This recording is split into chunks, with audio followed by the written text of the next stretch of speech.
Kepala BMKG Teguh Faisal Fatani mengungkapkan saat ini terpantau ada satu siklon dan dua bibit siklon yang mengepung Indonesia. Ketiga siklon itu adalah siklon Bakung, bibit siklon 93S, dan bibit siklon 95S. Keberadaan bibit siklon dan siklon ini disebut berpotensi meningkatkan curah hujan serta meningkatkan potensi gelombang tinggi. Saat ini ada 3 sistem siklon yang mengepung Indonesia, Bapak Presiden. Yang pertama yaitu siklon Bakung. Siklon Bakung ini berkembang di barat daya Lampung, bergerak menjauhi Indonesia. Tapi tadi pagi kami pantau, tadi malam kami pantau, dia naik dari kategori 1 ke kategori 2. Ini kalau siklon yang tertinggi yang paling berbahaya adalah kategori 5, Senyar sendiri hanya kategori 1. Tapi karena banyaknya awan di sana dan dia terperangkap antara Pulau Sumatera dan Semenanjung Malaysia, dia berada di sana selama 2-3 hari. Jadi dibayangkan curah hujan selama 1 bulan, bahkan 1,5 bulan itu turun dalam 1 hari. Dan itu berlangsung 2-3 hari. Sehingga kondisi cuaca sangat ekstrim dan eskalasi bencananya itu sangat besar untuk Senyar. Nah, untuk siklon Bakung di barat daya Lampung, ini kami prediksi tadi pagi, sudah kami laporkan kepada Pak Menko PMK dan Pak Mensesnek Pak Seskap, itu mendekati wilayah Indonesia. Prediksinya dalam 2-3 hari ke depan, kami akan pantau terus dinamikanya, harapannya tidak masuk hingga ke mendekat lagi yang akan mempengaruhi kondisi curah hujan. Jadi pemirsa, sebenarnya seberapa bahaya ketiga siklon tersebut dan bagaimana upaya untuk mengantisipasi agar tidak jatuh korban jiwa? Kita akan bahas bersama dengan pakar hidrometeorologi ITB, Army Susandi, melalui sambungan virtual. Selamat pagi Pak Army. Selamat pagi Mas Jason. Baik, terima kasih Pak Army telah bergabung. Pak Army, boleh nggak beri penjelasan sederhana buat kami, buat saya juga yang nggak mengerti soal siklon ini sebenarnya dampaknya terhadap curah hujan tinggi, gelombang tinggi, banjir, itu seperti apa benang merahnya Pak Army? Ya, pada mulanya memang Indonesia ini hanya dilalui oleh ekor siklon. Artinya ekor lemparan putaran angin yang membawa uap air sehingga dijatuhkan ke daratan Indonesia. Tetapi kemudian kejadian siklon Senyar ini menyadarkan kita ternyata siklon bisa masuk ke daratan Indonesia. Dan ini membuat curah hujannya bukan lagi lemparan, tapi curah hujan itu dibawa dari laut, diputar-putar dan masuk ke daratan Indonesia dan ditumpahkan dalam waktu yang seketika. 1 hari, 2 hari, 3 hari dengan intensitas yang sangat tinggi sekali. Oke, tadi ada yang sudah siklon, ada yang bibit siklon. Bedanya secara spesifik kalau bibit itu belum tentu akan jadi siklon gitu Pak Army, atau bagaimana?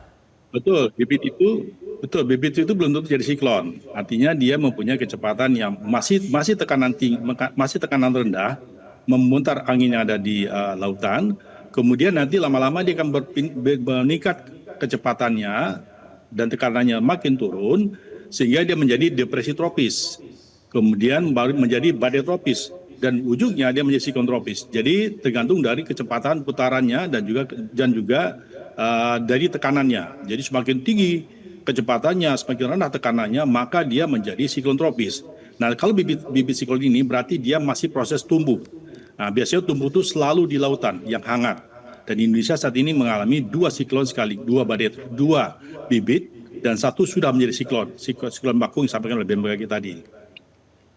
Nah, melihat ada siklon Bakung, bibit siklon 93S sama 95S, itu seberapa bahaya itu Pak Army? Nah, kalau kita lihat dari prediksi hari ini, maka yang paling bahaya adalah 93S. Kenapa Bakung tidak berbahaya lagi? Karena dia sudah menjauh di Indonesia sangat jauh sekali. Jadi kira-kira jauhnya adalah dari Sabang sampai Lampung, itu jauhnya itu. Jadi posisinya sudah sangat jauh sekali. Sementara yang 93S itu posisinya itu dekat dengan Pulau Jawa. Dan dia akan membawa curah hujan yang cukup tinggi, memutarkan massa udara, itu berpengaruh sekali pada Jawa, Nusa Tenggara, dan Bali. Sehingga pada waktu dalam 2-3 hari mendatang, maka Jawa, Bali, dan Nusa Tenggara masih akan terkena hujan lebat saat ini. Jadi kita lihat seperti itu. Nah, sementara siklon 95S, kemungkinan besar dalam 2 hari ini tidak akan mati. Dia akan mati. Hari ini sudah sangat lemah, dia masuk ke daratan Australia dan diperkirakan dalam 2 hari ini akan mati. Tapi saat ini kita waspada 93S yang masih mempunyai pengaruh besar dengan lemparan seputarannya membasahi wilayah Jawa, Bali, dan NTT. Dan juga siklon 93S ini Mas Jason, dia menarik massa udara hasil lemparan dari Bakung yang masih akan memberikan pengaruh hujan pada daerah Lampung dan gelombang tinggi di daerah Selat Sunda.